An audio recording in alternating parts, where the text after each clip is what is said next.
On October 14, 1979, Dale Hendricks filed his final field report with the United States Geological Survey Office in Reno. He noted survey coordinates for grid section 47, elevation readings, and a requisition for replacement batteries. Routine documentation from a routine man. At 6:14 that evening, his radio went silent, somewhere in the high desert east of Tonopah. The Bureau of Land Management ruled it exposure. Case closed in 11 days. But they never explained why his survey equipment was found arranged in a perfect circle, or why his final elevation reading showed a valley that doesn't exist on any map before or since, or why the odometer on his government truck read 412 miles more than the fuel consumption could account for. Dale Hendricks mapped something in that desert, something that someone needed to stay unmapped. 8 months later, a woman named Ruth Carver checked into the Sage Motor Lodge on the outskirts of Tonopah. She paid for a week in advance, cash, and asked the clerk if he had a room with a large table. Ruth worked for a documentary film company out of San Francisco. Small outfit. Industrial films mostly. Safety training for mining operations, promotional reels for county tourism boards. The kind of work that required knowing how to read a topographic map and how to make a phone call sound casual. She'd spent 3 months in the company's basement archive, cross-referencing geological surveys with postal routes and water rights filings, looking for patterns, looking for the place where the paperwork stopped making sense. Dale Hendricks had been her brother-in-law's college roommate. She'd met him twice, but his widow had asked her to look, and Ruth Carver was the kind of person who looked until she found something or ran out of places to search. By the second day, Ruth had covered every horizontal surface in the motel room with paper. Topographic quadrangle maps taped together across the bed, photocopies of postal route changes spread on the dresser, a hand-drawn timeline pinned to the wall above the television that didn't work. Dale's official survey area was grid section 47, 36 square miles of nothing. No roads, no water, no mineral rights claims filed since 1952. But his fuel receipts told a different story. He'd filled up in Goldfield 3 times in his last week. Goldfield was 40 miles south of his assigned grid, and his mileage logs showed discrepancies that grew larger each day, as if he'd been driving somewhere and erasing the evidence. Ruth circled the discrepancies in red. She was building a map of the gaps, the places where Dale Hendricks went that he wasn't supposed to go. The Nye County Recorder's office occupied a converted storefront on Main Street. Water-damaged stains on the ceiling tiles, a fan that rattled when it oscillated. The kind of government office where files went to be forgotten. Ruth asked for land transfer records from 1977 to 79. The clerk, a heavy woman in a polyester blouse the color of mustard, looked at her for a long moment before pulling the request form from a drawer. That's a lot of territory. You looking for something specific? Water rights transfers. Anything involving federal land exchanges. You with the government? Documentary film company. We're doing a piece on desert land management. The clerk's expression didn't change, but her hand paused over the form. That'll take a few days to pull. Where should I call you? Sage Motor Lodge, room 12. Ruth noticed the clerk didn't write down the room number. She already knew it. That evening, Ruth drove Dale's survey route, or what the official paperwork said his route should have been. Grid 47 was empty.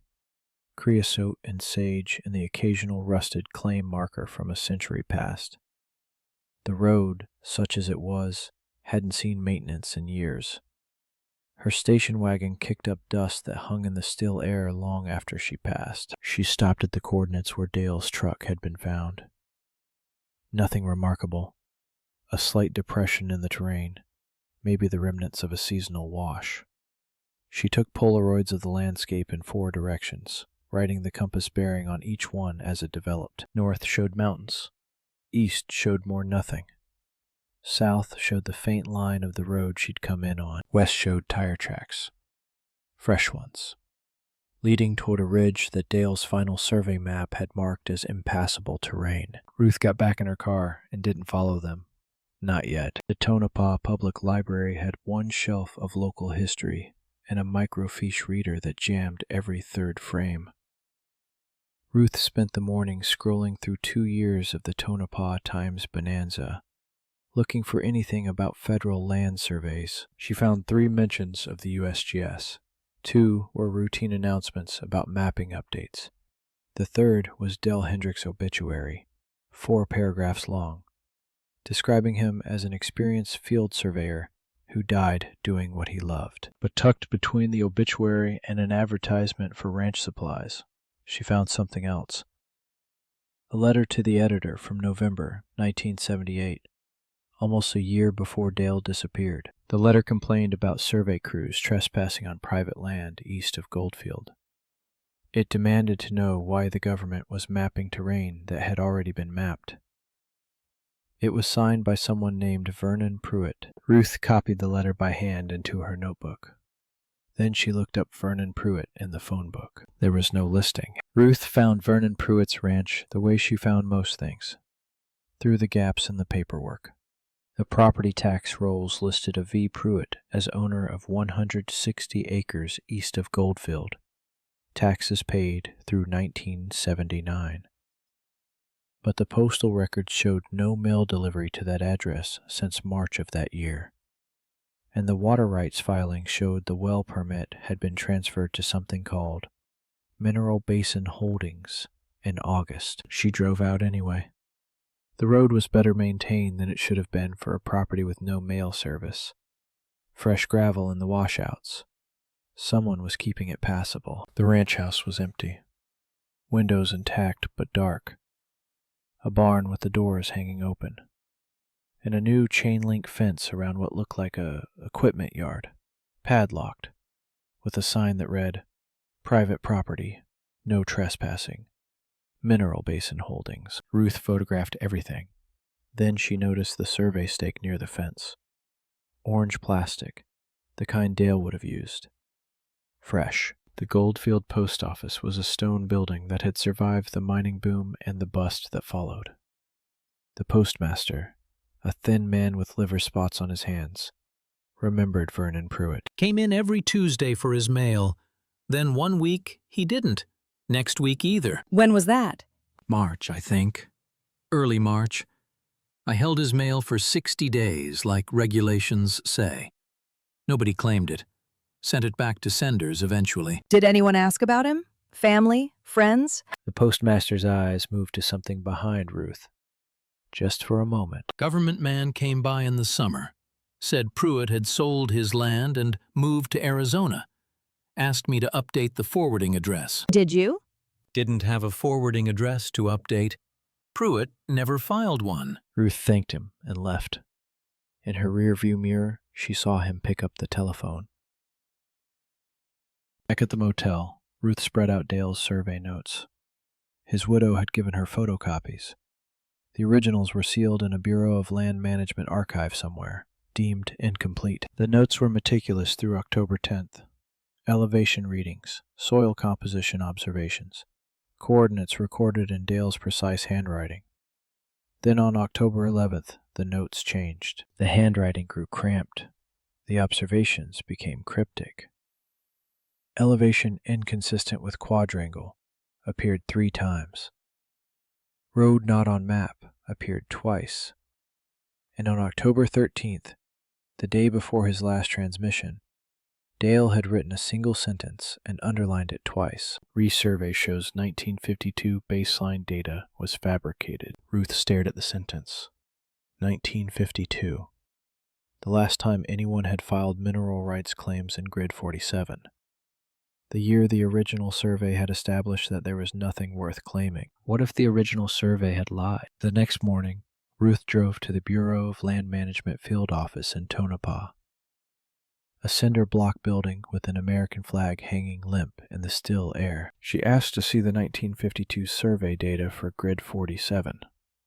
The clerk, a young man who looked like he'd rather be anywhere else, checked his index cards and told her those records had been transferred to the state archive in Carson City. When? Looks like November 79. A month after Dale Hendricks disappeared. The clerk looked up from his cards. I don't know anything about that. Who authorized the transfer? Field supervisor. That would have been... Hold on. He flipped through more cards, his movements becoming slower, more deliberate. Huh. That's strange. There's no name on the authorization. Just a signature I can't read and a federal ID number. He wrote the ID number on a piece of scrap paper and slid it across the counter. His hand was shaking slightly. Ruth spent the afternoon on the payphone outside the Sage Motor Lodge, feeding quarters into the slot and working her contacts. The documentary company had connections, people who knew how to trace a federal employee ID number without asking official questions. It took 6 calls and a promise to send $50 to a records clerk in Sacramento. The ID number belonged to a man named Howard Loomis. Current position: Special Projects Coordinator for the Department of the Interior. Previous positions: classified. Employment history before 1968. Not available. Ruth wrote the name in her notebook and circled it. Howard Loomis. A man with no past and a job title that meant nothing. She called Dale's widow and asked if the name meant anything. There was a long pause on the line. Dale mentioned a Loomis. Said he was some kind of oversight. Came out to the field office a few times. Dale didn't like him. Did he say why? He said Loomis asked too many questions about the surveys. The old ones. That night, Ruth couldn't sleep. She lay on the bed surrounded by maps, staring at the water stain on the ceiling, thinking about fabricated surveys. 1952. The height of atomic testing at the Nevada test site, 100 miles to the south. The government had been buying up land all through the 40s and 50s. Some purchases were public. Some weren't. If someone wanted to hide federal land acquisition, the easiest way would be to make the land look worthless. File a survey showing nothing. No minerals, no water, no value. Let it sit forgotten in a file cabinet for 25 years. But Dale Hendricks had been assigned to update the survey. Routine work. Except his new measurements didn't match the old ones. The terrain was wrong. The elevations were wrong. The whole baseline was wrong. Dale had found the lie. And then Dale had disappeared. Ruth got up and looked at the map again. Grid 47. 36 square miles of nothing.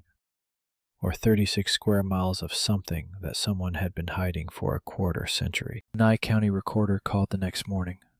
The land transfer records Ruth had requested were ready. She drove to the office expecting a stack of paperwork. Instead, the clerk handed her a single manila folder. Then, maybe 10 pages. That's everything for the time period you asked about.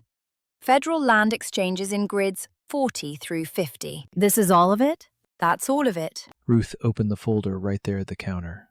3 transfers in 1977, 2 in 78, none in 79. All 5 transfers were to the same entity, Mineral Basin Holdings, the same company whose sign hung on Vernon Pruitt's fence. What is Mineral Basin Holdings? The clerk's face went carefully blank. I just file the paperwork, ma'am. I don't ask questions about who files it. Ruth noticed the clerk was wearing a new watch. Expensive.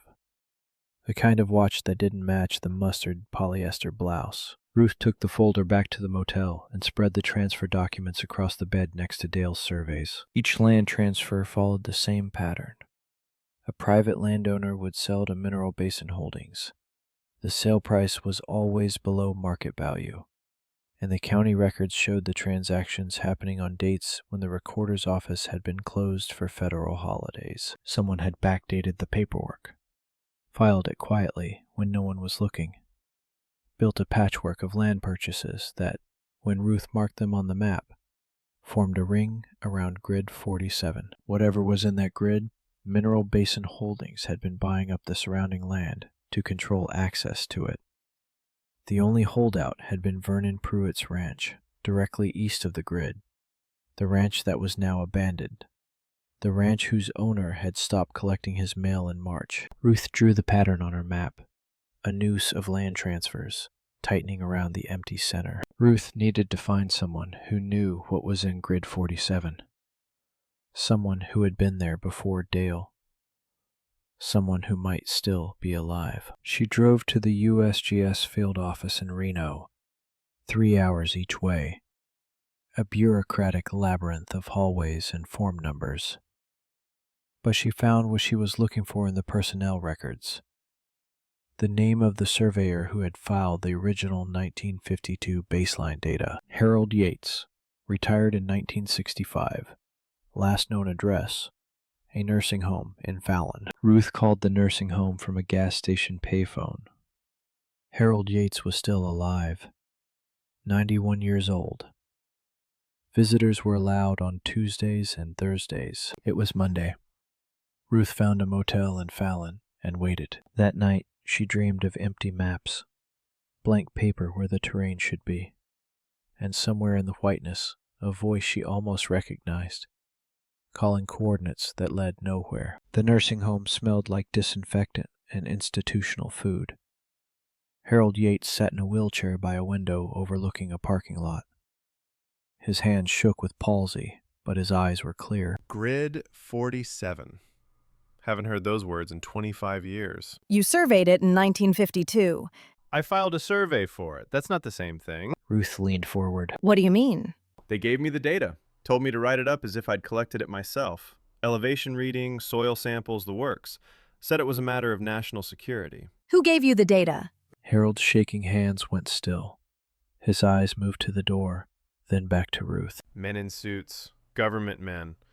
They said the survey needed to show nothing. No mineral value, no water, no reason for anyone to ever go looking. And you never went there yourself? Never saw what was actually in that grid? Lady, I was 30 years old with a wife and 2 kids. When men like that tell you not to ask questions, you don't ask questions. Ruth pressed Harold for details about the men in suits. He remembered only fragments. One had a military bearing. Another smoked constantly. They'd come to the USGS office 3 times, always at the end of the day when most staff had gone home. The last time they brought maps, real surveys of the area, showed me what was actually there. What did you see? Structures, roads that weren't supposed to exist, and something underground. They drilled test shafts, dozens of them. What were they looking for? They weren't looking for anything. They'd already found it. Harold's voice dropped to a whisper. They were building something, under the desert. Something big enough to need its own road network. And they needed the maps to say it wasn't there. Ruth asked if he still had any of the original documents. Harold laughed, a dry sound like paper tearing. Burned them in 1953. The day after, the men came back and asked if I'd kept any souvenirs. Ruth drove back to Tonopah that night, her headlights cutting through darkness that seemed thicker than it should be. She kept checking her rearview mirror. The same pair of headlights had been behind her since Fallon. She pulled into a truck stop outside Austin and waited. The other vehicle drove past without stopping.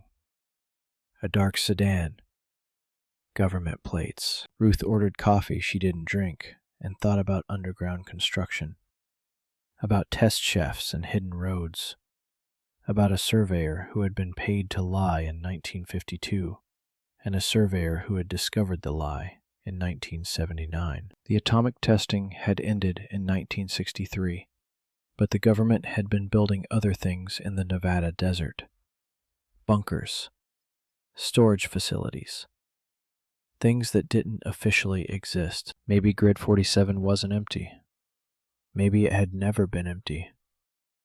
Maybe Dale Hendricks had found the entrance to something that was supposed to stay hidden forever. Ruth paid for her untouched coffee and drove on. The sedan was waiting for her at the edge of town. The sedan followed her all the way to Tonopah, but didn't stop when she pulled into the Sage Motor Lodge.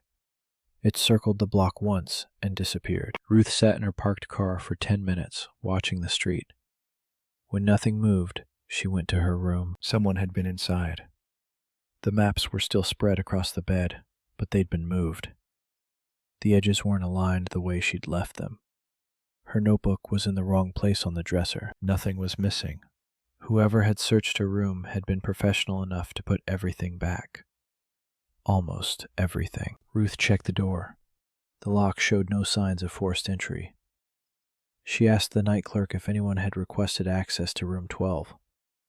He said no, but he didn't meet her eyes. She gathered her most important documents and slept in her car that night, parked behind the post office where she could see anyone approaching. The sedan drove past once at 3 in the morning. It didn't stop. The next morning, Ruth went back to the county recorder's office. She wanted to trace Mineral Basin Holdings, find out who actually owned the shell company that had been buying up land around Grid 47. The mustard-bloused clerk was gone. A man sat behind the counter instead. Middle-aged, gray suit, the kind of face that looked like it had never smiled. Can I help? I'm looking for the clerk who was here yesterday, the woman. Mrs. Hayward is on leave. I'm filling in. What do you need? Corporate registration records. A company called Mineral Basin Holdings. The man's expression didn't change, but something shifted behind his eyes. I'll need to see some identification and a written request explaining the purpose of your inquiry. I didn't need that yesterday. Procedures have changed. Ruth gave him her documentary company credentials. He photocopied them slowly, methodically, like a man who wanted her to know she was being documented. The man in the gray suit told Ruth to come back in 3 days. The corporate records would take time to retrieve. Ruth knew she didn't have 3 days. The walls were closing in. Someone had searched her room. Someone was following her. And the helpful clerk had been replaced with a gatekeeper. She needed another way in. That afternoon, she drove to Goldfield and found the local bar. The kind of place where old-timers gathered to drink cheap beer and complain about how things used to be. She ordered a beer she didn't want and listened. 2 hours of gossip about cattle prices and water rights and whose kid had moved away. Then, finally, a name she recognized. Pruitt Place has been sitting empty for months. Heard some company bought it. Government contract work, they said. Vernon wouldn't have sold. That land was in his family 3 generations. Maybe he didn't have a choice. Ruth finished her beer and walked over to their table. The old-timers' names were Gus Denton and Ray Marsh. They'd known Vernon Pruitt since childhood. They'd watched him refuse to sell his ranch to 4 different buyers over the years. Vernon was stubborn as a mule. Said that land would stay in his family until the end of time. When did you last see him? March, I think. He came into town for supplies. Seemed nervous. Kept looking over his shoulder. Did he say anything about being pressured to sell? Gus and Ray exchanged a look. The kind of look that men exchange when they're deciding whether to trust a stranger. He said some government men had been coming around, asking about water access, wanting to know if he'd seen any unusual activity on the federal land east of his property. What kind of activity? Trucks. At night. Vernon said he could hear them from his porch. Engines running. Heavy equipment.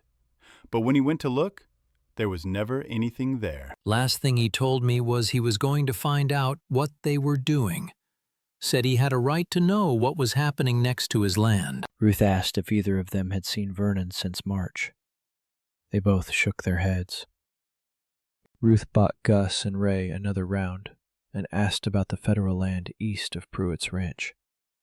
The land that Vernon had heard trucks crossing at night. That's Grid 47.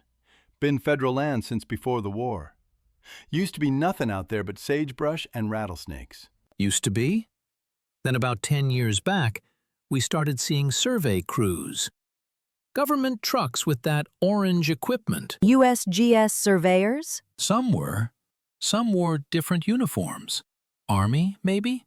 Or something else. Ray leaned in closer, his voice dropping. My cousin works for the highway department. He said they got orders to improve the access roads out that way. County money, federal contracts. But when he asked what they were improving access to, his supervisor told him not to ask. When was this? 76, 77. Right when the land sales started happening. Ruth thought about the ring of purchases on her map. Mineral Basin Holdings buying up every property that might have a view of whatever was happening in Grid 47. That night, Ruth drove back toward Vernon Pruitt's ranch. She parked a mile out and walked the rest of the way in the dark. Carrying a flashlight she kept switched off. The ranch house was still empty. The new chain-link fence around the equipment yard glowed faintly in the moonlight. But beyond the fence, toward Grid 47, Ruth could see something she hadn't noticed before. Tire tracks. Fresh ones. wide like heavy truck tires. They ran from the equipment yard toward the federal land, following a path that wasn't on any map. Ruth followed the tracks for half a mile, staying in the shadows of the sagebrush. The terrain rose slightly, and then she saw it. A fence. New chain link, 8 feet high, topped with barbed wire. It stretched across the landscape as far as she could see in either direction. Warning signs every 50 feet. Federal property. No trespassing. Authorized personnel only. Beyond the fence, the tire tracks continued, toward a ridge where the moonlight revealed the outline of a concrete structure. A bunker entrance. Or something larger. Ruth photographed what she could with a long exposure. The fence, the warning signs, the distant structure on the ridge. She knew the images would be grainy, but they would be evidence. She was walking back to her car when she heard the engine. A vehicle, approaching from the direction of the Pruitt Ranch.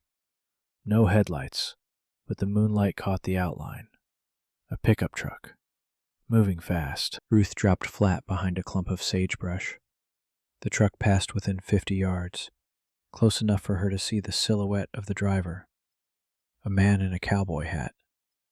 Alone. The truck stopped at the fence gate. The driver got out, unlocked the gate with a key, drove through, and relocked it behind him. Then the truck continued toward the ridge, its taillights disappearing into the darkness. Ruth waited 10 minutes before moving.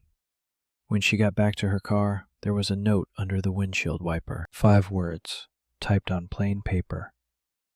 Stop asking questions. Go home. Ruth didn't go home. She went back to the Sage Motor Lodge, packed her most important documents into a suitcase, and checked out.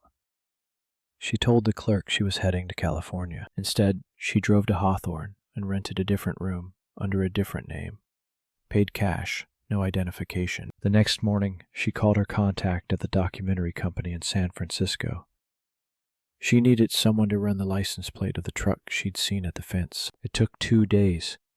The registration came back to Mineral Basin Holdings, company vehicle.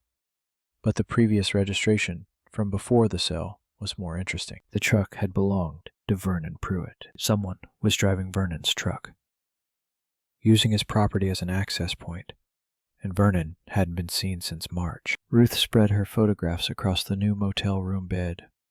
The fence, the bunker entrance, the tire tracks, the warning signs. She was building a picture of something that wasn't supposed to exist, but she still didn't know what it was, or what it had cost Dale Hendricks to find out. Ruth needed someone inside, someone who knew what Mineral Basin Holdings was doing in Grid 47, someone who might be willing to talk. She found him through the Highway Department records, a man named Lloyd Seaver, former road maintenance supervisor, retired in March of 1979, the same month Vernon Pruitt disappeared. Lloyd lived in a trailer outside Fallon. When Ruth pulled up, he was sitting on his porch with a shotgun across his knees. You're the one been asking about Grid 47. News travels fast. Not news. Warnings. Man in a gray suit came by yesterday. Told me if anyone asked questions about my work, I should call this number. He held up a business card. Ruth couldn't read the name from where she stood. Are you going to call it? I spent 30 years following orders, building roads to places that didn't exist on any map, keeping quiet about what I saw. Then they retired me early and told me to forget everything. He set the shotgun aside. I'm 73 years old. I'm tired of forgetting. Lloyd invited Ruth inside. The trailer was neat and spare. Military corners on the bed. A photograph on the wall of a younger Lloyd in a Highway Department uniform, shaking hands with a man in a suit. How long did you work on the Grid 47 access roads? 12 years. 67 to 79. Started as a crew chief. Ended up running the whole project. What were you building? Roads. Paved roads, gravel roads, dirt tracks. Hundreds of miles of them. All inside that grid. All off the books. Where did they go? Lloyd walked to a drawer and pulled out a rolled tube of paper. He spread it on the small kitchen table. A hand-drawn map, Grid 47, but not the empty square that appeared on official surveys. I drew this from memory. After they took my copies, they go everywhere. Warehouses, bunkers, something that looks like a airstrip, underground. And here, He pointed to a spot in the center of the grid. there's a shaft. Goes straight down. I never saw the bottom. Ruth photographed Lloyd's hand-drawn map section by section. She asked about the shaft in the center of the grid. They started drilling in '72. Said it was geological survey work. But survey drills don't need road access for semi-trucks. Don't need concrete pads big enough to land a helicopter. What do you think they were building? Storage. That's what it looked like. Underground storage. Big enough to hold, I don't know, everything. Vehicles, equipment, supplies. Enough for a small city. Government bunker? For continuity of government? Maybe. Or maybe something else. The trucks that came through weren't military. Commercial haulers. Bringing in materials that didn't look like construction supplies. What did they look like? Lloyd's face changed, the first crack in his weathered composure. Crates. Wooden crates with no markings. Hundreds of them. And sometimes, shipping containers. The kind you see at ports. Coming from somewhere.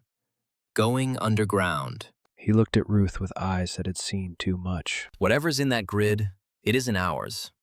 I mean, it's not government. Not officially. Someone's using federal land for something private. Ruth asked Lloyd about Dale Hendricks. Had he ever met the USGS surveyor? Once. About 2 weeks before he disappeared. He came out to the highway department yard asking about road maintenance schedules for the federal land east of Goldfield. What did you tell him? I told him the truth. That there weren't any maintenance schedules. That the roads inside that grid were handled by a private contractor. Mineral Basin Holdings. Lloyd nodded slowly. He asked me where the roads went. I told him I couldn't say. He asked me if I knew the 1952 survey was fabricated.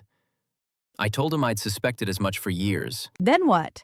He asked me if I'd be willing to sign an affidavit, testify about what I'd seen.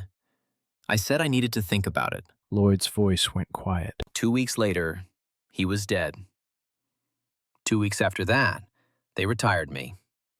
Gave me a pension and a warning. Said if I talked, I'd lose everything. But you're talking now. That surveyor died because he found the truth. Someone ought to know what he found. Ruth drove back to her motel in Hawthorne with Lloyd's map and 3 hours of tape-recorded testimony. She'd promised to keep his name out of it, to protect him as long as she could. She spread everything across the motel room floor. Dale's survey notes, the land transfer records, the photographs of the fence and the bunker entrance, Lloyd's hand-drawn map, Harold Yates' confession about the fabricated baseline data. She had enough pieces now, enough to see the shape of what had happened. In 1952, someone had ordered a fake survey to hide what was really in Grid 47. For 25 years, they'd built something underground. Roads, bunkers, storage facilities, all using federal land as cover. All funded through a shell company called Mineral Basin Holdings. Then Dale Hendricks had come along with his modern equipment and his honest readings. He'd proven the original survey was false. He'd started asking questions about what the land actually contained, and someone had decided he needed to stop asking. Ruth still had one missing piece. She knew what was being hidden. She knew who had hidden it. But she didn't know why. Underground storage wasn't illegal. The government built bunkers all the time. So why the elaborate cover-up? Why the shell company? Why kill a surveyor who'd stumbled onto it? She went back through the land transfer records, looked at the dates, the prices, the pattern of purchases, and then she saw it. Mineral Basin Holdings had started buying land in 1976. The same year the church committee had finished its investigation into CIA domestic activities. The same year new oversight rules had made it harder to hide black budget projects on federal land. Someone had seen the oversight coming. Someone had moved their operation off the books, transferred it from government control to private ownership, created a shell company to buy the surrounding land and control access. Whatever was in Grid 47, it wasn't a government bunker. It was something the government used to own, something they'd had to hide when Congress started asking questions. Ruth needed one more source, someone who could confirm the connection between Mineral Basin Holdings and government black projects. Someone who knew how these things worked. She called her contact at the documentary company, asked if they knew anyone who'd worked for the intelligence community. Anyone who might be willing to talk off the record. 2 days later, she met a man in a diner outside Sacramento. He called himself Tom. He'd worked for the agency in the 60s. Now he consulted for documentary filmmakers who needed background on how things really operated. Mineral Basin Holdings. Yeah, I've heard that name. What can you tell me? It's a cutout. A shell company used to privatize assets that can't appear on government books anymore. They set up dozens of them after the church hearings. Different names, same purpose. What kind of assets? Tom stirred his coffee slowly. Storage, records, equipment.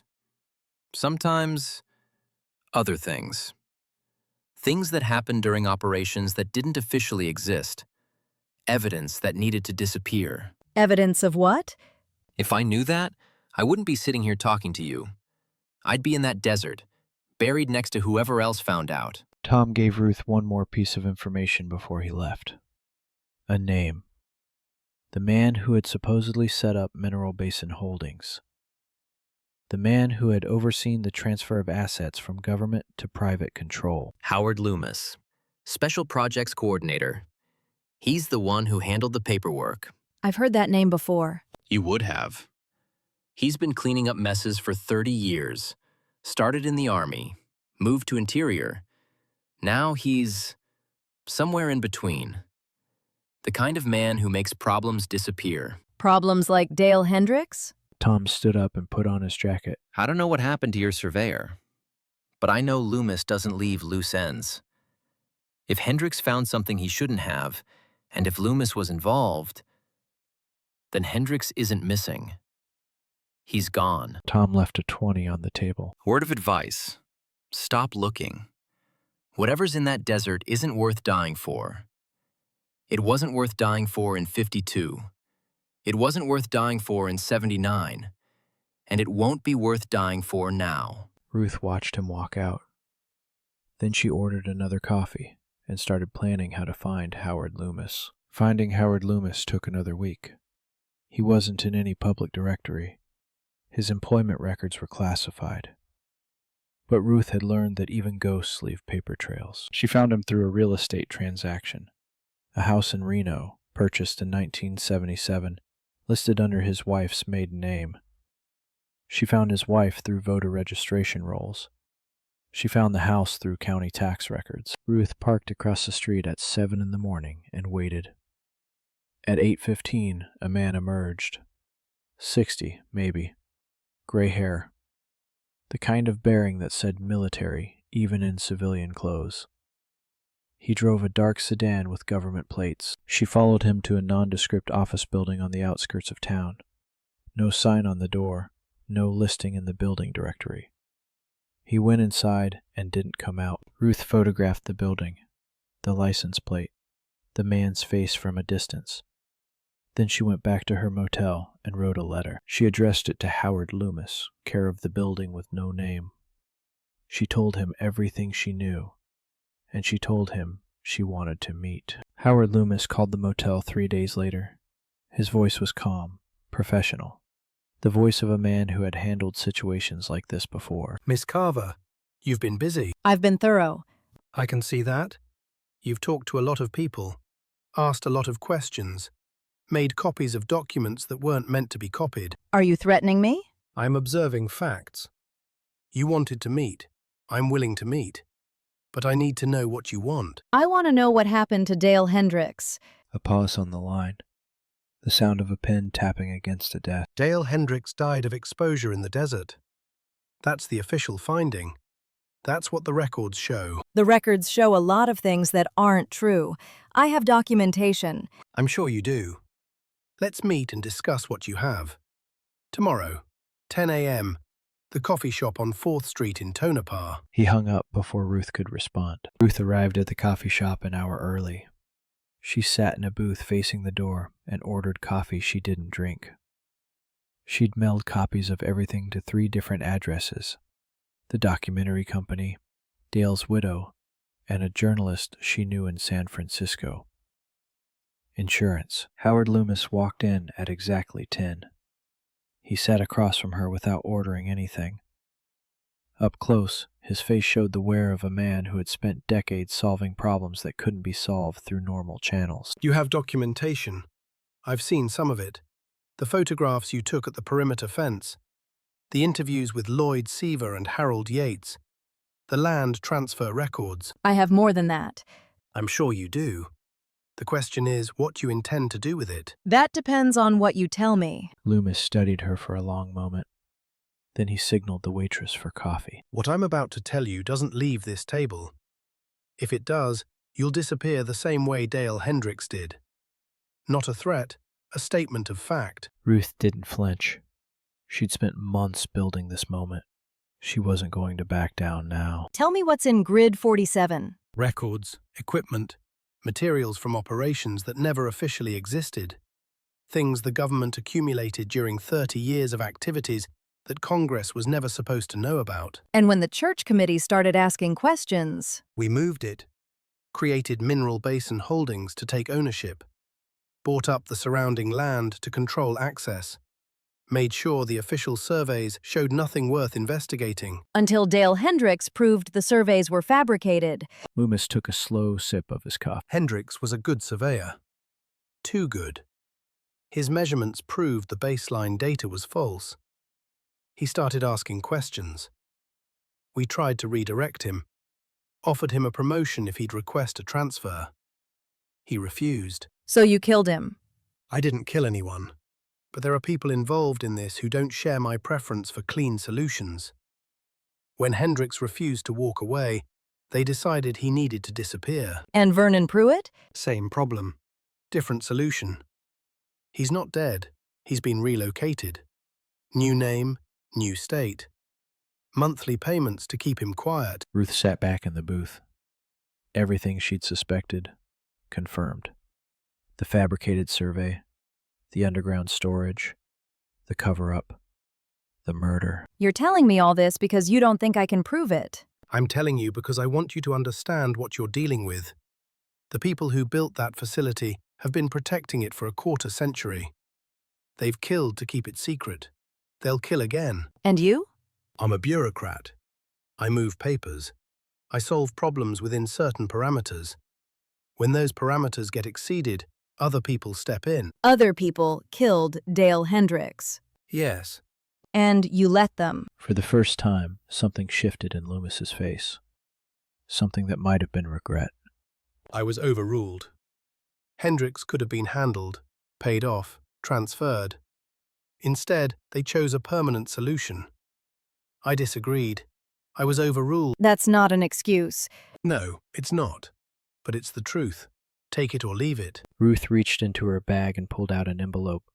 She slid it across the table. These are copies of everything I have. The surveys, the land transfers, the testimonies. If anything happens to me, the originals go to the Washington Post, the ACLU, and Senator Church's office. Loomis looked at the envelope, but didn't touch it. I'm not going to publish this. Not yet. But I'm going to keep digging. And when I find proof that can stand up in court, proof that can't be denied or buried or explained away, I'm going to make sure everyone knows what happened to Dale Hendricks and to whoever else is in that desert. You'll be dead before you find that proof. Maybe. But you'll spend the rest of your life wondering when the next Ruth Carver is going to walk through your door. She stood up and dropped a $5 bill on the table. Thanks for the coffee. Ruth walked out of the coffee shop and into the Nevada sun. In her rearview mirror, she saw Loomis still sitting in the booth, the envelope untouched on the table. Dale Hendricks' body was never found. The official ruling of death by exposure was never changed.